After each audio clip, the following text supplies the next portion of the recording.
Hello and welcome to Python Objects. I'm Charles Severance, and we're well on our way to getting through all this material in the Python. So this lecture is in a weird place. I even debated where to put it in the book.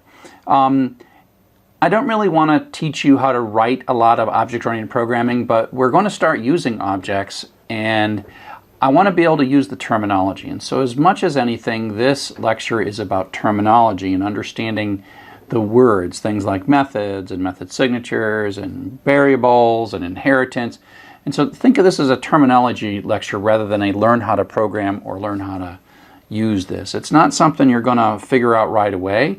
And there'll come a time when you as a programmer really want to start using object-oriented programming. It's really a powerful and wonderful technique, but I think it's too early as a beginning programmer to really say, oh, let's write a bunch of objects. So just relax and enjoy and learn this material and think of it as sort of a theoretical thing rather than, a how to program thing. And so part of this is we're going to start reading data structures, and data on how to use all these libraries, etc. And we're going to see the word objects, right? And then we're going to start hearing them. And I want you to be able to read the Python documentation so that you understand what's going on. And so, the word objects should make sense to you, even though you're not going to write a lot of object-oriented programming. And so page upon page upon page, database stuff, which we're going to talk about soon, is uses objects all over the place. And the beautiful soup uses objects. We've kind of been using them, and I've been waving my hands, and I use the word method without defining it. But now it's really time to define it and go to it. So I want to review from the very beginning what we think of as a program. So the classic program, my favorite little minimum program, is our little elevator floor converter, which converts from European elevator floors to United States elevator floors. And the key to this is that it's input, processing, and output. And this is a good way to model any program. And in that process, we've got variables, and we've got logic, we've got algorithms, we've got loops that we write, we've got all kinds of things. And we construct a series of steps to achieve some goal. In object-oriented, and frankly, you've been using object-oriented all along, the program has lots of objects, and we're sort of putting stuff into these objects, taking stuff out of one object and putting it into another object. And you've actually been doing this all along. As soon as you're looking at dictionaries and lists, you're doing objects. And so an object is quite a little thing. It's sort of its own little space inside of a program that contains code and data. And so we're working together. All these objects are now working together. It's a bit of self-contained code and data. And it is one way to take a very complex problem and make it easier by breaking it into separate things that can be engineered and developed separately. So you've been using string objects, or maybe you'd use beautiful soup or something. These are powerful capabilities, and if you had to look at all of them, it's just, hey, here's a thing, use this object, it'll do these things for you, and there's lots of details inside of it. Just don't look at it. Don't worry about it. And so there's boundaries, that things that you can use, things that you can look at, and things that really you don't bother looking at. You go read the documentation and use it, and away it goes. But then someone had to write that, and so they built an object. So what we're going to do is look a little bit under the covers of what it takes to build some of these objects. And so if we think of this program that originally just sort of did processing, we can think of it as having some kind of an input, right, coming into our program. And we have a string object, a dictionary object, maybe eventually some objects like a database object or an object that we eventually define. And you can think of as we're receiving data, it comes in an object, which is a string object, where we start putting the strings in dictionaries and do whatever. We pull out a list of them. And so you can think of data as moving between these objects. And like I say, even strings, in the first week, first lecture, first week, first everything, we were using objects, and we've been using them all along. And so you can think of every string and every dictionary as a little program all by itself that has a bit of code and a bit of data. And so a string has the data, which includes all the characters that make up the string, but then there is a method called upper that does uppercase, or rstrip that strips off the right, a white space from the right. And so it's like they're almost little programs that have inputs and outputs themselves, and we can make lots of them. And there's lots of cooperating objects that make up an application.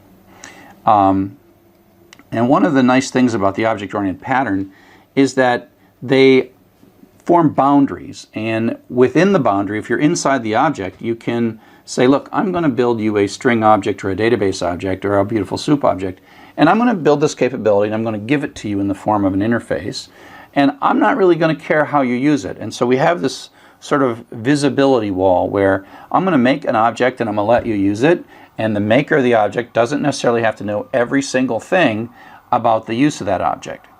But so just like inside the object, they don't have to worry about what you're doing with the object outside of it.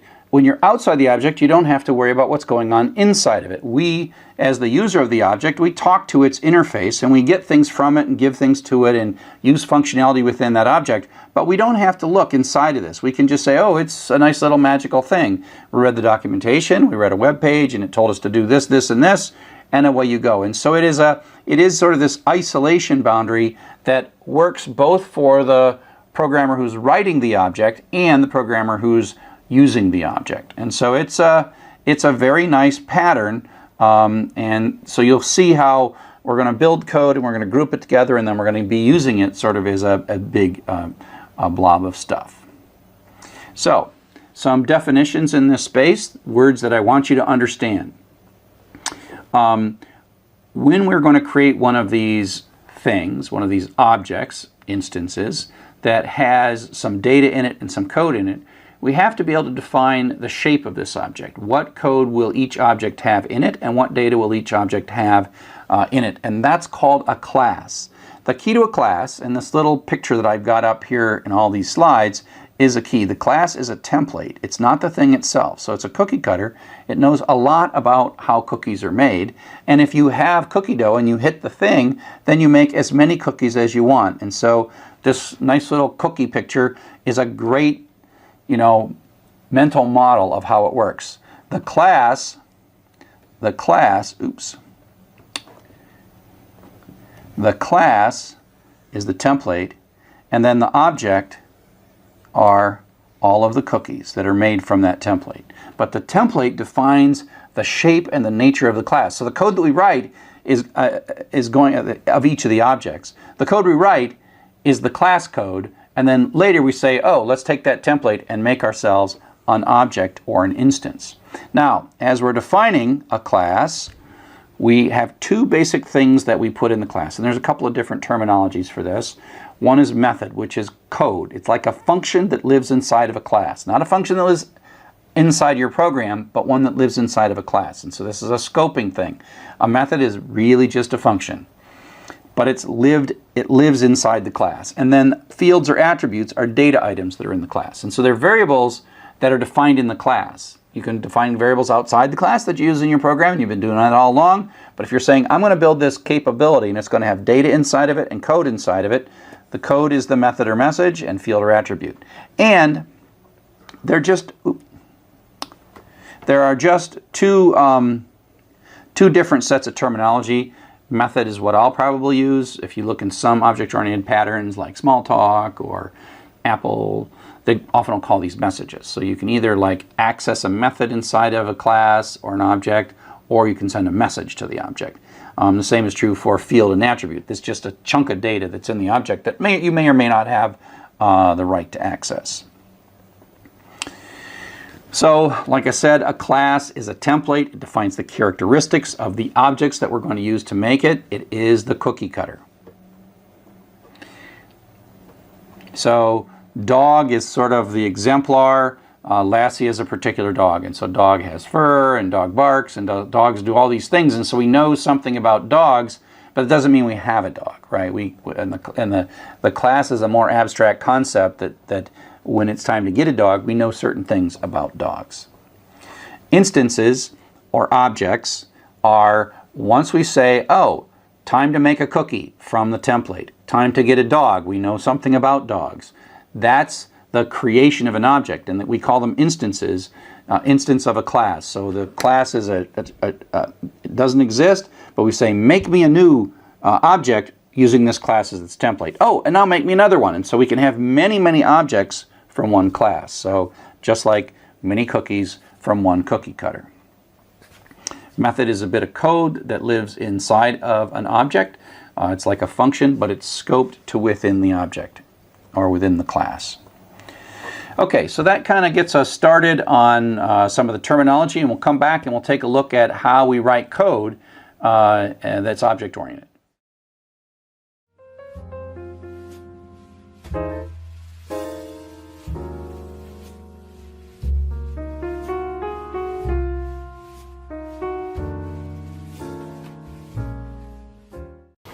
Okay, so now that we've gotten through the definitions, let's work into some sample code. But hey, look at this. We've got ourselves a cookie cutter and some cookies.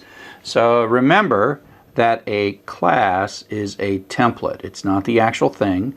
An object is an instance of a class. So you have to take the class and do something to make the object.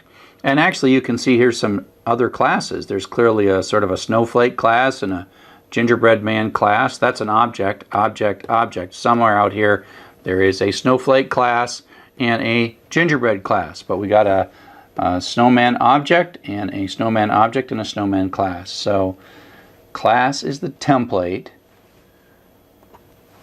object is the instance. So here's a bit of Python code. So let's take a look at what we got here. Class is a new reserved word, kind of like def. We have the name of the class. That is a name that we choose. That's the name by which we'll refer to this class for the rest of this program. And it has a colon at the end of it, and which means it starts an indented block, which ends when we de-indent. Inside the class, there are generally two things. There is some data, and this just looks like an assignment statement in the class, x equals 0. And then there is a def. This looks just like a function, and then it starts with a def, has a colon, indents. So that function finishes right there. The difference is this is a method because it lives inside of a class. And so there is no function called party. There's a function called party within party animal class. And we'll talk in a second about this self thing. It is the way that inside this code we refer back to that variable. So this is not actually executing any code. It's sort of remembering the template, defining the class party animal. This is what we call constructing. We're constructing, using the party animal template or class, we are making a party animal. And then once we make that, we stick it in the variable an. And then we're going to call this party animal, this party method 3 times, 1, 2, 3. Now this self thing, and we'll take a look at the self. The self ends up being an alias of an. And so you can look at this syntax. It's just kind of an equivalent of this syntax. It's calling the party method within the party animal class and passing the instance in as the first parameter. And so self ends up being an alias of an each time these are called. Now if we make a different variable and a second object, which we will eventually, you will see that works a little bit differently. And so this syntax is a short version of that syntax. So if we watch how this executes, it starts up here, it just defines it, and then we construct it. And that's what basically constructing it, we know how to construct it because we look at the class and we make a variable x, we make some code party, and then we construct that. That's what the party animal does, and then we assign that into an. And so an is now pointing at that. Then when we call the party method, that basically takes this an and passes it in as the first parameter, which is used as self. And so self.x, which is what we're doing in this line right here, self.x is a variable. X starts out as 0. X starts out as 0 because when it was constructed it was set to 0. So we're in here, an is an alias of self, and now it looks up self.x, which is 0, adds 1 to it, and so this becomes 1. And then we print so far 1. And then the code returns and it goes down and does it again. And x becomes 2, prints out so far 2, comes back down, and does the last time, calls it again, self.x is 2, add 1 to it and stick it back in, so this becomes 3, and we print out 3. and then the program finishes. And so you can think of this as constructing the object and then associating it with this AN variable. Now that we've created this object, we can play around with things we've played around before with dir and type. We use dir and type to kind of inspect variables and types and objects. So we've been using objects all along. This code here says, hey, make me an empty list. Well, it turns out that what we're saying is there is already a list class inside of Python, and we're constructing an empty list, and when we get back this empty list, we're assigning that into X. So X, in a sense, contains or points to an empty list. So then we say, hey, what is in X? What kind of thing is X? Well, it's a list. This is a thing, it's a list type. Lists have list of things in them. And, use append and all the things we've been doing before, they're just objects. And then the dir, if you remember the dir is the capabilities. And there's all these internal capabilities that do things like implement the bracket operator, etc. Those double underscore ones, we can ignore them, although you can even look them up and figure out what they mean if you feel like it. But the methods that we tend to call are in this class. And so things like x.sort, I've always told you that is the sort method within the X thing, and the dot operator is the operator that we use to look something up within an object. And so you've been using this syntax all along. X.sort, dictionary.items, all of those are methods within the corresponding class. If we take a look at this line of code that we've been doing for a very long time, which says, oh, stick hello there into Y. If I reword that as more OO or object-oriented, what this single quote does says, make me a string object and put some text in it, and then when that is done being constructed, stick that into Y, right? And so Y now points to a string object that's been pre-initialized to the string hello there. Now that's a long way of saying hello there ends up in Y, but in OO terms we can talk about that. If we do a dir of that, we see a whole bunch of internal methods which have double underscores, and then we see all kinds of methods that we've been using. We've been using methods like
Now I'm going to talk a little bit about object lifecycle. And what we mean by object lifecycle is the act of creating and destroying these objects. And I've been using this term constructor already. And so when we declare a variable, whether it's a string or a dictionary or a party animal, there we create them and then they're discarded, and there's all this dynamic memory that comes and goes.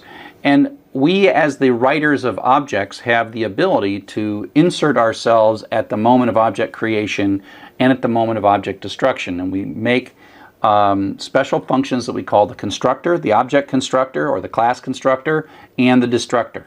And we don't actually explicitly call them, they're called automatically by Python on our behalf.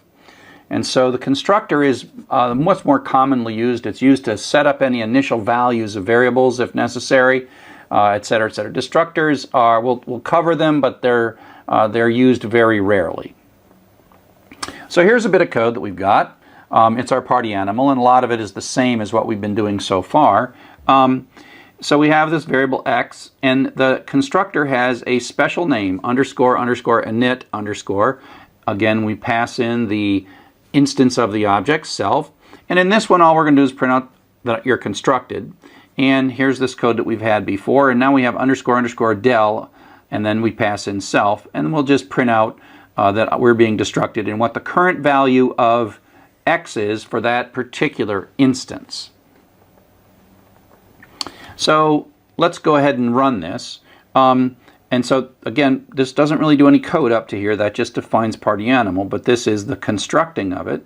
And basically that says, oh, and it really kind of creates these variables, and then it also runs the constructor.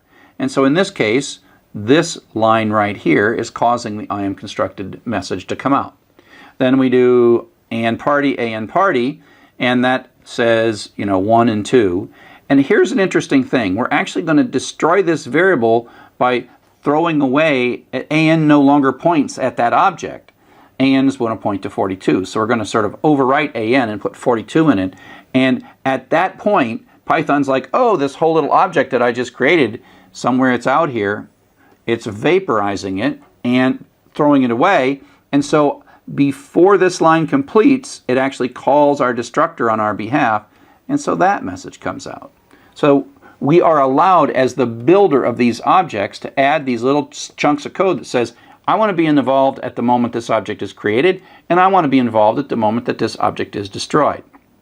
Now, in this last line, an is no longer a party animal. An is now an integer.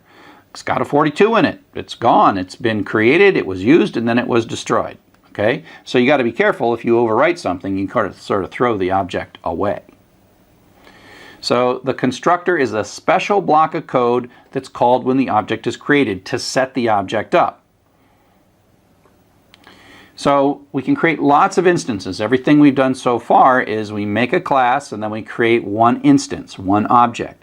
And each of these objects ends up being stored in its own variable. We have a variable an and we've been using it. But the more interesting thing begins to happen when we have multiple instances of the same class sitting in different variables. And it has its own copy of the instance variables. So let's take a look at this. So this code here, I've taken out the destructor, and it shows a little bit more information. So now we're going to put two variables in here. We're going to have a current score or whatever, and a name. And we're going to start it out as blank. And this time we're going to add a parameter onto the constructor. And so the self comes in sort of automatically as the object is being constructed. But if we put a parameter on the constructor call, which is this party animal call, then this comes in as the z variable. And so self is the object itself, and z, this first parameter, is whatever parameter we put here. Everything we've done so far has no parameter here, but now we have a parameter here. And then that means that when we call this constructor, this line of code comes, and then name is no longer blank. Name is going to be Sally in this particular thing. And then I'll say, oh, self.name, which will be Sally, has been constructed. And so then we have this, and that object is now constructed, and then we put it in the variable s.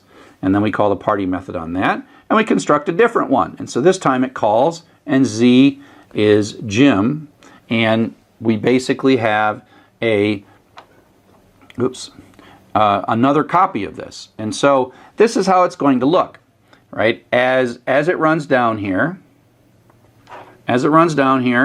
when this is called, it makes one instance and stores that in the variable s. And there's a variable x in there, there's a name in there, there's an init method and party, and that's all in here, right? All that stuff is in here.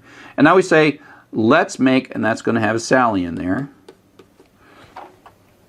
All right, Sally in there. And then we're going to do another constructor, and so it's going to make a whole new thing, and it's going to store that in J, and this one's going to have Jim in it. S party, then this turns into a 1, and then we're going to call J party. That turns that into a 1, and then S party will cause this to be a 2.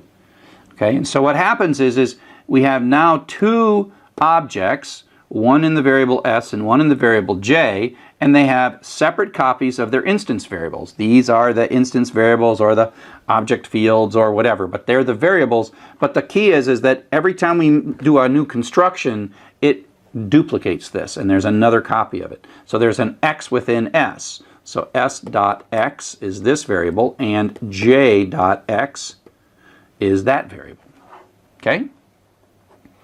So the next thing we'll talk about is inheritance, and that's the idea of taking one class and extending it to make something new.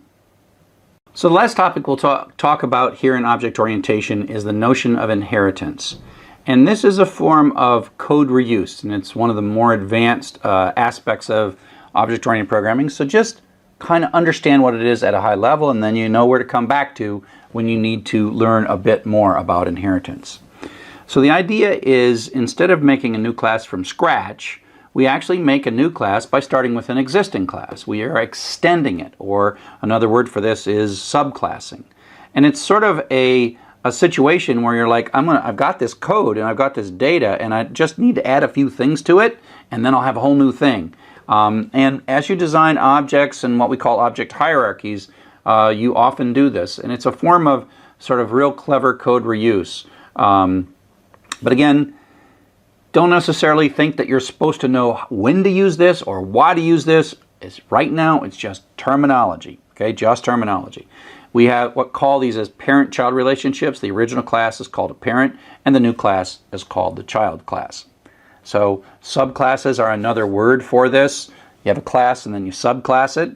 I think extending, inheriting, and parent-child are probably better ways of expressing it than subclassing. So here's a bit of code. Let's take a look at this.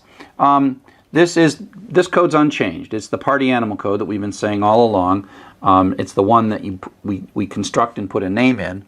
And now what we're going to do is extend it. And so you'll notice that this code down here is the part that's doing the extending.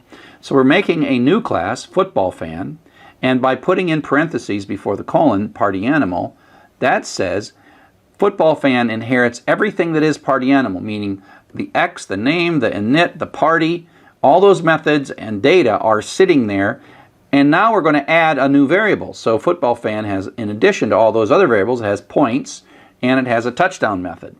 And, you know, self points is added, you know, we add 7 to the points, and then we call the party, and that does that. So this is calling this method because football fan includes X, name, and party, and init, and everything, and all this stuff, this constructor. So this football fan is really an amalgamation of all these things together. Party animal is just this stuff, right? And so we still have two classes. We don't just have one. We didn't erase the party animal class. And so if we take a look at the code that we can run here, we can say, oh, okay, let's make a party animal, Sally, and so that constructs an object like this and then stores that in S, and with an X starting out at 0, and then we call S party. Oops, better change that color. Starts out at 0, and then we call the party method, and that changes it to 1. Okay, and so this bit of code, it's as if this part doesn't matter at all because it is a party animal, it's not a football fan. But now if we take a look at this code down here, take this code down here, we're going to construct a football fan and pass in Jim. But football fan has no underscore init, so that actually uses the underscore init from party animal because we extended party animal to make football fan. So we inherited all of the good that was in there. So there it's going to make a name, a variable X, which is going to start at 0, a variable name that's going to have Jim in it, and a variable points that's going to have a 0 in it. So this J variable has more things in it than the S variable has. And so we can call the J party, and if we call J party, that goes here and adds 1 to X, right? So that adds 1 to X, and then we call J touchdown. Well, that comes down in here and adds 7 to the points, right? And then calls party within us. And so self.party is the current object, i.e. self and J are the same thing, right? Self.party, and then it goes up here and passes self in, and it adds 1 to the X, in this case of this J variable. So this becomes 2. And that's where it prints out. It prints out, 7 and 2, and away you go. And so it's a way for you to kind of take all this stuff and stuff it into a class by making a new class and just add the extending bits, the bits that are in addition to the other stuff. So like I said, inheritance is a powerful and wonderful concept. It's a form of, excellent form of reuse.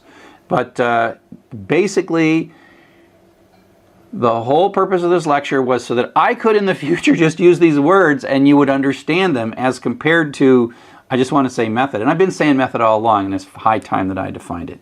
So let's just review one last time. Class is a template. It is not actually a thing. It is a shape of a thing. And we define it and say, when we make one of these things, it's going to have these variables in it. It's going to have these methods in it.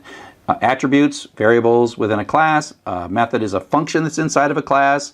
Object is once we construct a class, we get back an object. And so object here is the snowman cookies. Class is the snowman cookie cutter. And a constructor is a bit of code that sets up our object, our instance, when it first is created. And inheritance is this ability to create a new class, but take all and import and affect all the capabilities of an existing class. So, object-oriented is awesome. For the rest of this class, we're not going to write any object code. We're not going to use class at all, but we are going to use objects. And literally, you've been using objects from the beginning of this course.